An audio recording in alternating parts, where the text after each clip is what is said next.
Assalamualaikum, welcome to my channel. Halo teman-teman, selamat datang di podcast aku. Namaku Novi, aku adalah peserta latihan dasar CPNS golongan 3 Kota Banjarbaru. Nah, di podcast kali ini kita bakalan ngomongin masalah bela negara dan keprotokolan. Aku pengen tahu deh, kalau teman-teman dengar kata bela negara, kira-kira yang kepikiran duluan tentang apa?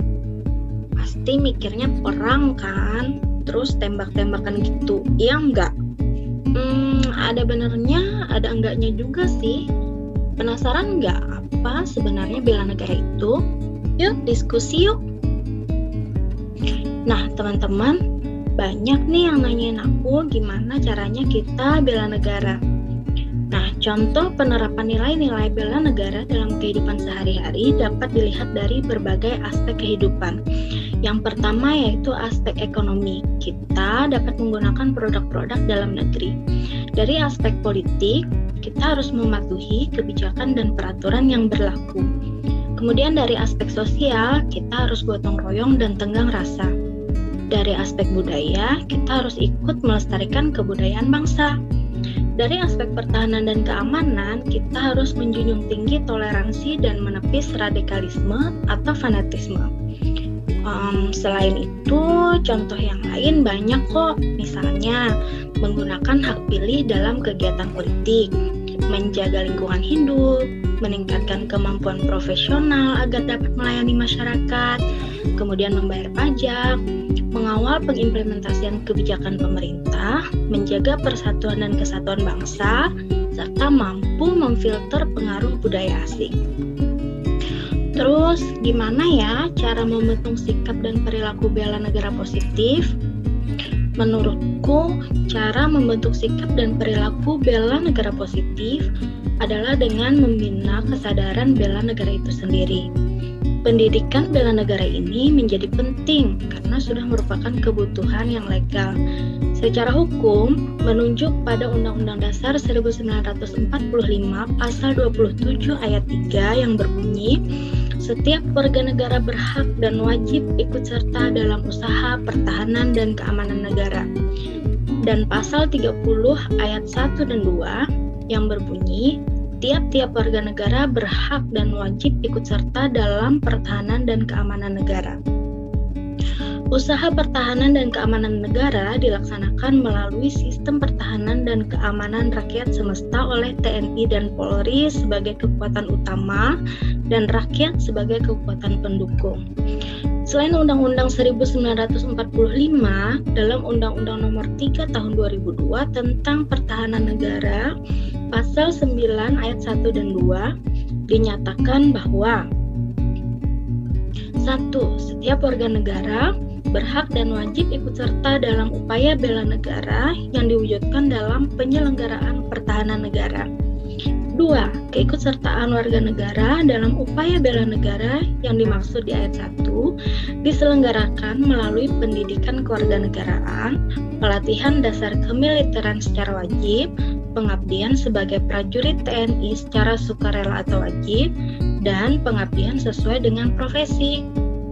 Nah, berarti sebenarnya kita udah belajar kan ya tentang bela negara waktu kita SD, SMP, SMA dulu di mata pelajaran PPKN, dan juga pendidikan bela negara ini dapat disisipkan pada kurikulum pembelajaran di perkuliahan, misalnya sebagai salah satu mata kuliah wajib bagi mahasiswa baru. Oh ya teman-teman, kalau kita ngebahas tentang bela negara, pasti nggak terlepas dari istilah kesiapsiagaan. Baik kesiapsiagaan jasmani, mental, emosi, dan lain sebagainya. Kalian tahu nggak contoh kesiapsiagaan jasmani? Kesiapsiagaan jasmani adalah kegiatan atau kesanggupan seseorang untuk melakukan tugas atau kegiatan fisik baik secara efisien. Komponen penting dalam kesiapsiagaan jasmani yaitu kesegaran jasmani dasar yang harus dimiliki untuk dapat melakukan suatu pekerjaan tertentu, baik ringan atau berat, secara fisik, dengan baik, dengan menghindari efek cedera dan atau mengalami kelelahan yang berlebihan. Nah, contoh dari kesiapsiagaan jasmani yaitu 1. Rutin berolahraga. Ayo, jangan mentang-mentang di rumah kalian rebahan terus ya. Terus yang kedua, menjaga pola hidup sehat, yaitu dengan menghindari narkoba, miras, tidak merokok, menjaga makanan 4 sehat 5 sempurna, dan banyak minum air putih. Kemudian menghindari stres, istirahat yang cukup, dan yang paling penting karena kita sedang ada di masa pandemi, ingat protokol kesehatan ya teman-teman.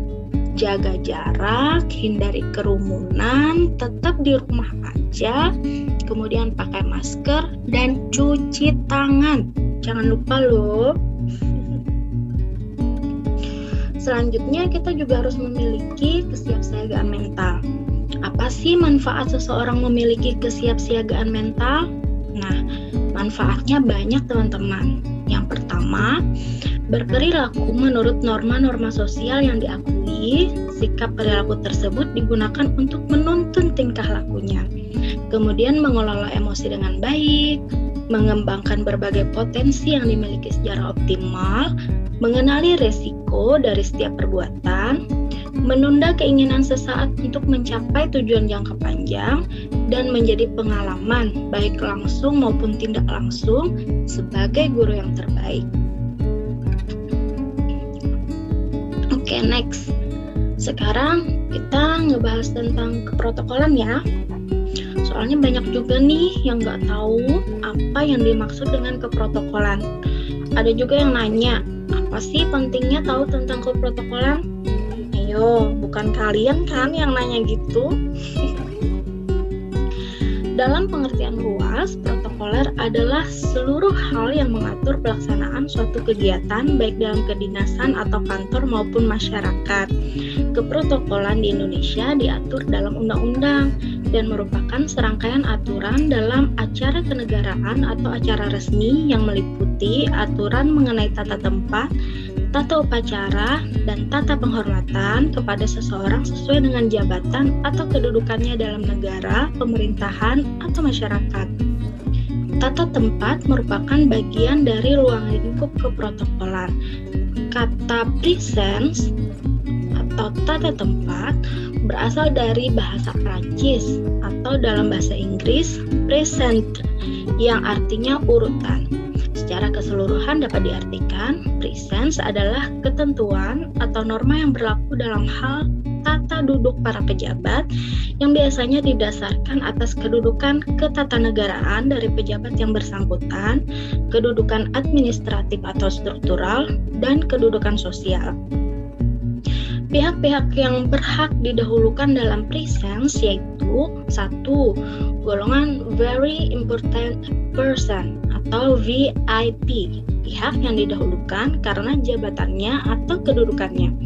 Dan yang kedua adalah golongan Very Important Citizen atau VIC, pihak yang didahulukan karena derajatnya, misalnya bangsawan dan tokoh-tokoh masyarakat.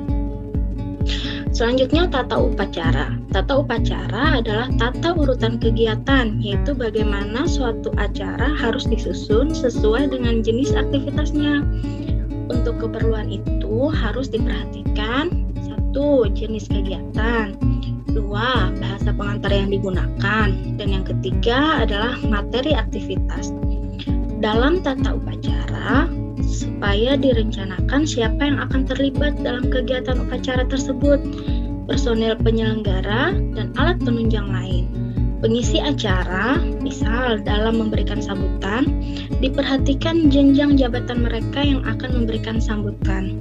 Kesediaan mereka yang menyambut jauh sebelumnya sudah dihubungi. Untuk kelancaran suatu upacara diperlukan seorang stage manager yang bertugas menjadi penghubung antara pembawa acara dan pelaksana upacara. Selanjutnya, tata penghormatan. Tata penghormatan adalah aturan untuk melaksanakan pemberian hormat bagi pejabat negara, pejabat pemerintahan, perwakilan negara asing, dan atau organisasi internasional, serta tokoh masyarakat tertentu dalam acara kenegaraan atau acara resmi. Dalam acara resmi, pejabat mendapatkan penghormatan berupa pemberian tata tempat, penghormatan bendera negara, penghormatan lagu kebangsaan, penghormatan jenazah jika meninggal, dan pemberian bantuan sarana prasarana. Oke, gimana teman-teman? Udah puas belum diskusi tentang bela negara dan keprotokolan? Semoga dapat menjawab beberapa pertanyaan dari teman-teman ya. Kapan-kapan kita diskusi lagi. Ya udah, kalian silakan ngapa-ngapain dulu deh. Tetap jaga kesehatan ya. Sampai jumpa.